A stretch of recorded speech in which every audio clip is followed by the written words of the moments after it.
अब बच्चों हम एक और एग्जांपल लेते हैं। उस एग्जांपल से स्टैटिक, फ्रिक्शन, काइनेटिक और सबके कंसेप्ट को कंबाइन समझने की कोशिश करते हैं।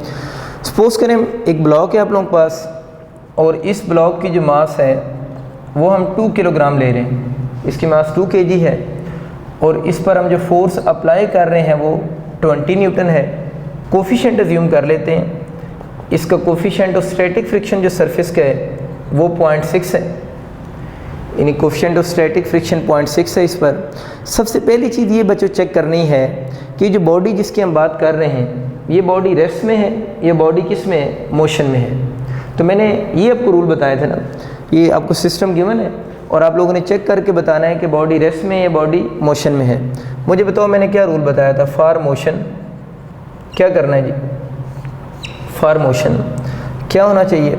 जो अप्लाइड फोर्स है उसको ग्रेटर देन और इक्वल टू या ग्रेटर होना चाहिए किससे? लिमिटिंग फ्रिक्शन से।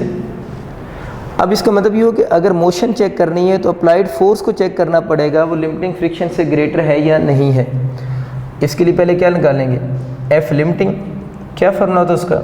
Mu S into N.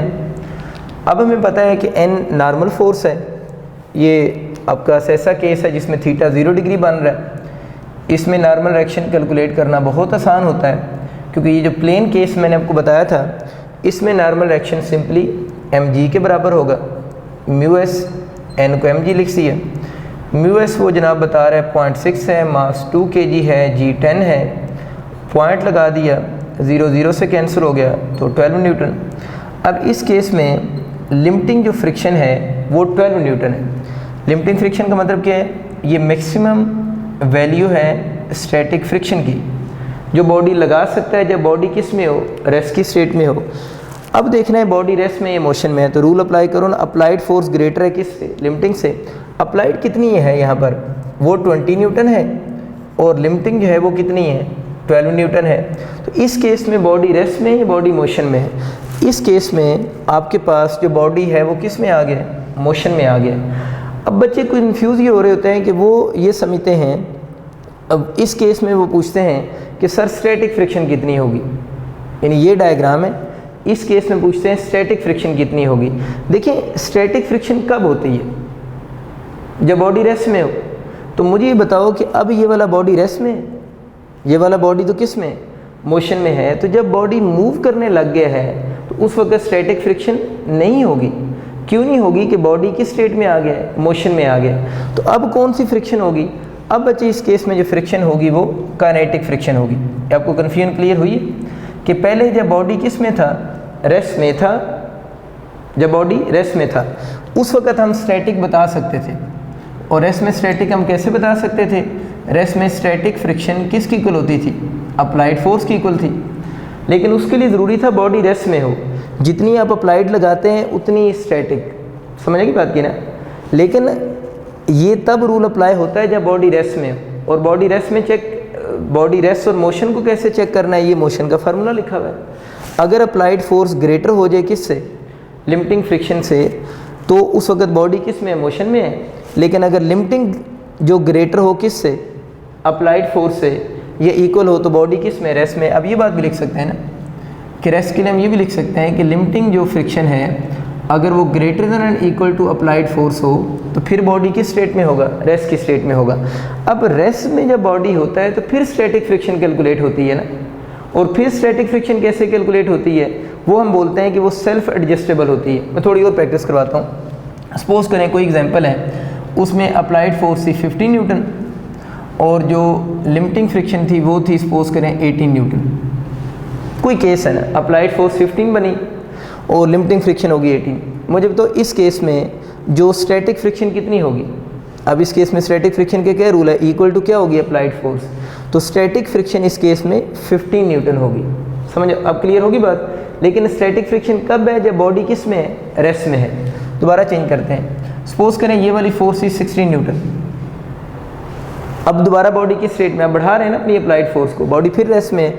अब स्टैटिक फ्रिक्शन कितनी है? 16 न्यूटन। आप लोगों ने इसको क्या किया 17 न्यूटन। बॉडी अब भी किस स्टेट में है, रेस्ट की स्टेट में है, क्योंकि अप्लाइड कम है किससे, लिमिटिंग से। तो अब अप्लाइड 17 है तो स्टैटिक अब कितनी होगी 17। आखिरी बात, अब ये 18 आप लोगों ने कर दी, अब बॉडी रेस्ट में है, मोशन में है, तो इक्वल भी बॉडी किस में है, रेस्ट में ही है। तो अब ये 18 होगी तो ये भी कितनी होगी 18 ही होगी। लेकिन अब अगर आप लोगों ने इस फोर्स को कितना कर दिया, ये जो अप्लाइड फोर्स आप लोगों ने अगर क्या कर दी 19 न्यूटन कर दी, तो अब मुझे बताओ अब क्या होगा। अब ये वाला जो रूल है वो अप्लाई नहीं हो रहा, अब कौन सी ज़्यादा हो गई, अब अप्लाइड फोर्स ज़्यादा हो गई है किससे, लिमिटिंग फोर्स से। तो अब बॉडी किस में आ गया, मोशन में आ गया। तो जब बॉडी मोशन में आ गया है तो फिर स्टैटिक का कोई कंसेप्ट नहीं होगा। अब जो फ्रिक्शन होगी वो कौन सी फ्रिक्शन होगी, काइनेटिक कैलकुलेट होगी। अब स्टैटिक कैलकुलेट नहीं होगी, क्योंकि स्टैटिक कब तक है, जब तक बॉडी किस में है, रेस्ट में है। जब बॉडी मोशन में आ गया तो फिर स्टैटिक फ्रिक्शन को हम ज़ीरो कंसीडर करेंगे, क्योंकि बॉडी अब किस में है, मोशन में है। अब आप क्लियर हो चुकी होगी बात। अब जो इस केस में अब हम ये कह रहे हैं, हमें समझ आ गया कि ये वाला बॉडी जो हम ले रहे हैं मोशन में है। अब हमारा अगर क्वेश्चन आ जाता है इसकी काइनेटिक फ्रिक्शन बताएं क्या होगी। स्टैटिक तो मैंने बोल दिया इस केस में 0 होगी, क्योंकि बॉडी मोशन में है। तो अब इस केस में काइनेटिक बतानी है कितनी होगी। तो काइनेटिक बताने का मेथड ये होता है कि काइनेटिक का जो फार्मूला होता है एफ के इक्वल टू क्या होता है, म्यू के इंटू एन होता है। तो उसके लिए आपको कोफिशिएंट ऑफ काइनेटिक फ्रिक्शन चाहिए। हम सपोज कर लेते हैं कि इस केस में जो कोफिशिएंट ऑफ काइनेटिक फ्रिक्शन है वो सपोज करते हैं 0.4 है।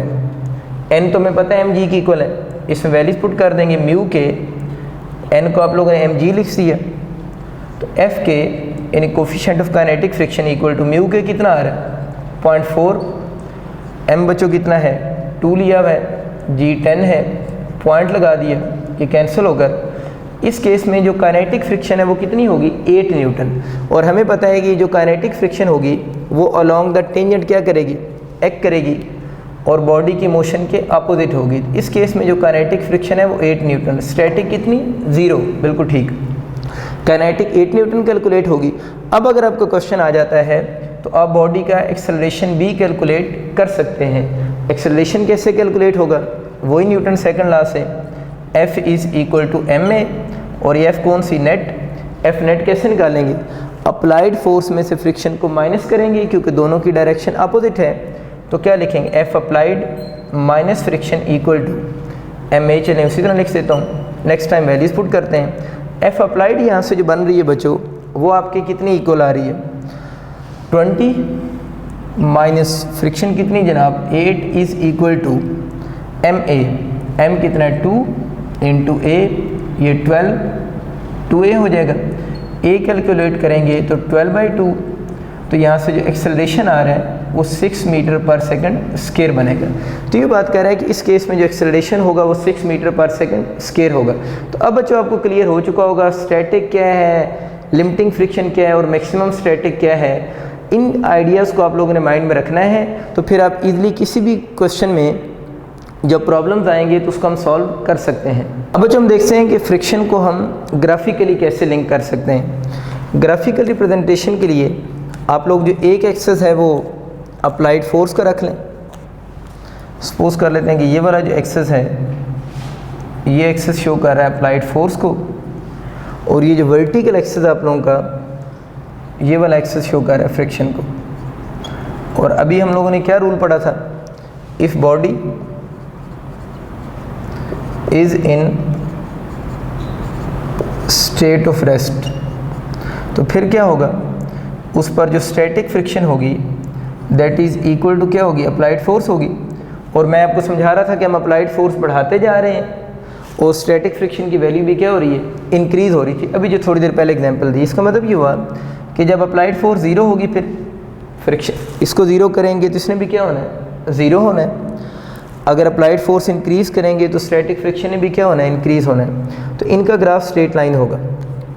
और अगर मैं आपको बताऊं तो बिल्कुल बात ठीक होगी, इस ग्राफ की जो स्लोप होगी वो कितने डिग्री होनी चाहिए, 45 डिग्री होगी, कि अप्लाइड फोर्स बढ़ती जा रही है, फ्रिक्शन भी इंक्रीज़ हो रही है। ठीक होगी बात, जिस तरह भी पिछला क्वेश्चन हम लोगों ने किया है। अब ये हो रहा है कि अप्लाइड फोर्स बढ़ती जा रही है, फ्रिक्शन भी इंक्रीज़ होती जा रही है, लेकिन आपको पता है फ्रिक्शन की एक मैक्सिमम वैल्यू आती है। यानी फ्रिक्शन की एक मैक्सिमम वैल्यू आ गई जहाँ तक फ्रिक्शन इंक्रीज कर सकती है। जिस तरह अभी हम लोगों ने जो पहले अभी क्वेश्चन किया है उसमें फ्रिक्शन की मैक्सिमम वैल्यू जो है वो कितनी थी, 12 न्यूटन थी। और अगर आपको याद हो तो उस केस में जो काइनेटिक फ्रिक्शन हम लोगों ने अभी लिखी थी वो कितनी बनी थी, 8 न्यूटन। और जो हमारा केस था उसमें जो अप्लाइड फोर्स थी वो 20 न्यूटन थी। इनको आप आइडियाज़ को समझने की कोशिश करें। तो शुरू में आप यूँ समझें ना कि फोर्स 20 न्यूटन आप लोगों ने नहीं लगा रहे थे, फोर्स आप कम लगा रहे थे। जब आप फोर्स 0 न्यूटन लगा रहे थे बॉडी रेस्ट में था, स्टैटिक फ्रिक्शन भी 0 थी। जब आप लोगों ने फोर्स को बढ़ाना शुरू किया, यानी 20 की बजाय आप लोगों ने फोर्स 1 2 3 4 5 6 7 8 9 10 न्यूटन तक बढ़ाते जा रहे हैं, अप्लाइड फोर्स बढ़ती जा रही है, फ्रिक्शन बढ़ती जा रही है, लेकिन बॉडी किस स्टेट में, रेस्ट में है। क्योंकि हम बार बार मैं बता रहा हूँ आपको, मोशन के लिए ज़रूरी था कि जो अप्लाइड फोर्स है वो ग्रेटर हो जाती किससे, लिमिटिंग फ्रिक्शन से। तो अगर फोर्स 10 न्यूटन तक गई है ये वाली, तो आपके पास अगर ये फोर्स 10 न्यूटन तक है तो इसका मतलब है कि लिमिटिंग फ्रिक्शन तो कितनी 12 है, तो बॉडी फिर भी किस में, रेस्ट में है। लेकिन जब आप लोगों ने फोर्स अप्लाइड 12 न्यूटन की, अप्लाइड 10 हुई, तो स्टैटिक भी कितनी होगी, 10 होगी, सॉरी 12 होगी। अब इक्वल हो चुके हैं। अब उसके बाद क्या होगा कि अब उसके बाद आप लोगों ने जब ये वाली फोर्स 13 न्यूटन करनी है तो इधर 13 आ जाएगा। ये तो फिर भी इसकी मैक्सिमम वैल्यू कितनी अब रहेगी, 12 ही रहेगी। तो बॉडी किस में आ जाएगा, मोशन में आ जाएगा। तो अब आप एक चीज़ नोट करें जो मैं समझाना चाह रहा हूँ। ये जो लिखी हुई है एफ लिमिटिंग, ये क्या चीज़ है, मैक्सिमम वैल्यू स्टैटिक फ्रिक्शन है। इसकी वैल्यू है 12। ये कब है, जब body at the point of motion में था। तो आप लोगों ने देखा कि आप लोगों ने अप्लाइड फोर्स बढ़ाते गए, फ्रिक्शन बढ़ती गई। सपोज करें यहाँ पर 12 न्यूटन आ गया, यानी ये वाला जो पॉइंट है किसको शो कर रहा है, 12 न्यूटन को। लेकिन इसके बाद जब बॉडी की मोशन शुरू हुई है तो फिर फ्रिक्शन हमें पता है स्टैटिक तो रहेगी नहीं ना, फिर नई फ्रिक्शन आ जाएगी जो कि कौन सी, काइनेटिक है। वो कितनी है, 8 न्यूटन है। इसका मतलब ये हुआ जो काइनेटिक फ्रिक्शन की वैल्यू होती है वो maximum value of static friction से क्या होती, कम होती है। ये पॉइंट आप लोगों ने याद रखना है कि जो काइनेटिक फ्रिक्शन की वैल्यू होगी वो आपके पास क्या होगी, लेस होगी। किससे लेस होगी, मैक्सिमम वैल्यू ऑफ किससे, स्टैटिक फ्रिक्शन से, या लिमिटिंग फ्रिक्शन आप कह सकते हैं। देख लें ये 12 है और ये कितनी आ रही, 8 आ रही है, तो ये उससे लेस होगी। इसका मतलब ये हुआ कि और हमें पता है कि ये जो स्टैटिक फ्रिक्शन आप लोगों की, ये फ्रिक्शन के बारे में क्या कहते हैं, वेरिएबल भी है और एडजस्टेबल भी है ना। तो देख लें वेरिएबल और एडजस्टेबल है ना, कि आप अप्लाइड फोर्स बढ़ाते जा रहे हैं, ये भी खुद को बढ़ाती जा रही है, फ्रिक्शन बढ़ती जा रही है। कौन सी बढ़ रही, स्टैटिक।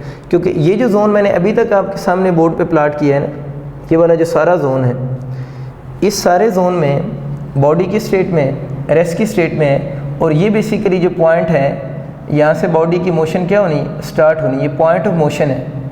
यानी यहाँ से बॉडी ने अभी मूव करना स्टार्ट करना है, यानी पॉइंट ऑफ मोशन है एट द पॉइंट, लेकिन है अभी बॉडी की स्टेट में, रेस्ट की स्टेट में। यहाँ से ऑनवर्ड मोशन क्या होनी है, शुरू होनी है। तो अब यहाँ पर क्या होगा कि ये maximum value of static friction तो लग रही है, लेकिन काइनेटिक की वैल्यू देख लें उससे क्या होगी, कम होगी। तो ये पॉइंट याद रखना है, काइनेटिक हमेशा मैक्सिमम स्टैटिक से कम होगा।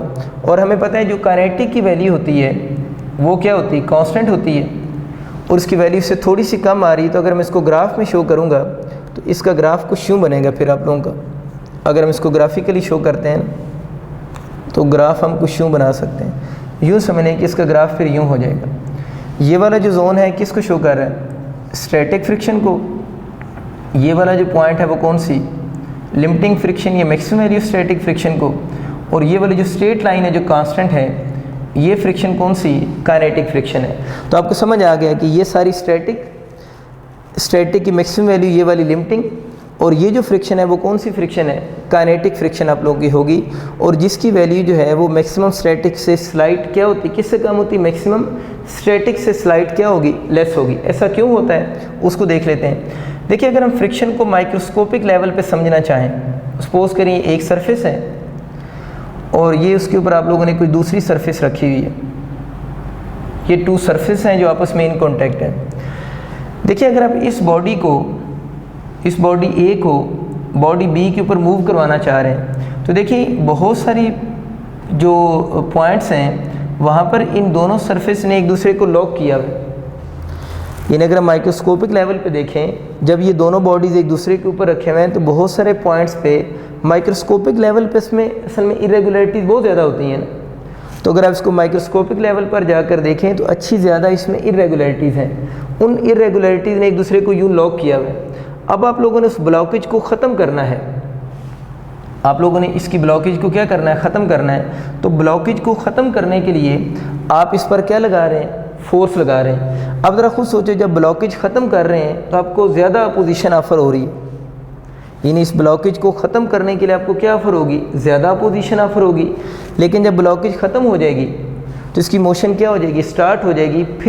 फिर आपको फिज़िकली भी अपोजिशन क्या होनी चाहिए, कम होनी चाहिए। तो मैं कहना ये चाह रहा हूँ कि किसी बॉडी को मोशन में रखना मुश्किल होता है या मोशन में लाना मुश्किल होता है। तो किसी बॉडी को मोशन में लाना मुश्किल होता है। क्यों मोशन में लाना मुश्किल होता है कि मोशन में लाने के लिए आप लोगों ने इस लॉकेज को ख़त्म करना है। इस रप्चरिंग को जब आप ख़त्म कर रहे होंगे तो आपको ज़्यादा फोर्स रिक्वायर्ड होगी। लेकिन जब एक दफ़ा ये जो लॉकेज है ख़त्म हो जाएगी, उसके बाद आपको उतनी ज़्यादा फोर्स रिक्वायर्ड नहीं होगी। तो ये मैं बात कह रहा हूँ कि किसी बॉडी को मोशन में लाना मुश्किल होता है, किसी बॉडी को मोशन में रखना इतना ज़्यादा मुश्किल नहीं होता। तो यूँ समझ लें कि यहाँ तक जो है ये सारे फ्रैक्चर या रप्चर या लॉकिंग जो है वो आप ख़त्म कर रहे हैं। और जब मोशन शुरू हो जाएगी तो इसका मतलब है ये लॉक क्या हो चुके हैं, ख़त्म हो चुके हैं। अब बॉडी की मोशन क्या होगी, स्टार्ट होगी। तो मोशन में लाना मुश्किल था, समझ आएगी बात की ना, मोशन में लाना मुश्किल था। इसलिए इस मैक्सिमम स्टैटिक की वैल्यू जो है वो ज़्यादा है किससे, काइनेटिक से। और जब मोशन स्टार्ट हो गई है तो मोशन में उसको रखना जो है वो ईजी है, जिस वजह से काइनेटिक फ्रिक्शन की वैल्यू कम होती है। इन शॉर्ट, जब बॉडी रेस्ट में होता है, आप उसको मूव करवाना चाह रहे होते हैं, तो उस वक्त आप जो एनर्जी दे रहे होते हैं वो रप्चर वगैरह को तोड़ रही होती है, तो आपकी एनर्जी उधर ज़्यादा कंज्यूम हो रही होती है। लेकिन जब बॉडी मोशन में शुरू हो जाता है तो फिर लॉकेज ख़त्म हो जाती है, और लॉकेज को ख़त्म करने में जो एनर्जी कंज्यूम होती है, अब आपको वो एनर्जी रिक्वायर्ड नहीं होती। आप सबका बहुत शुक्रिया। अल्लाह हाफ़िज़।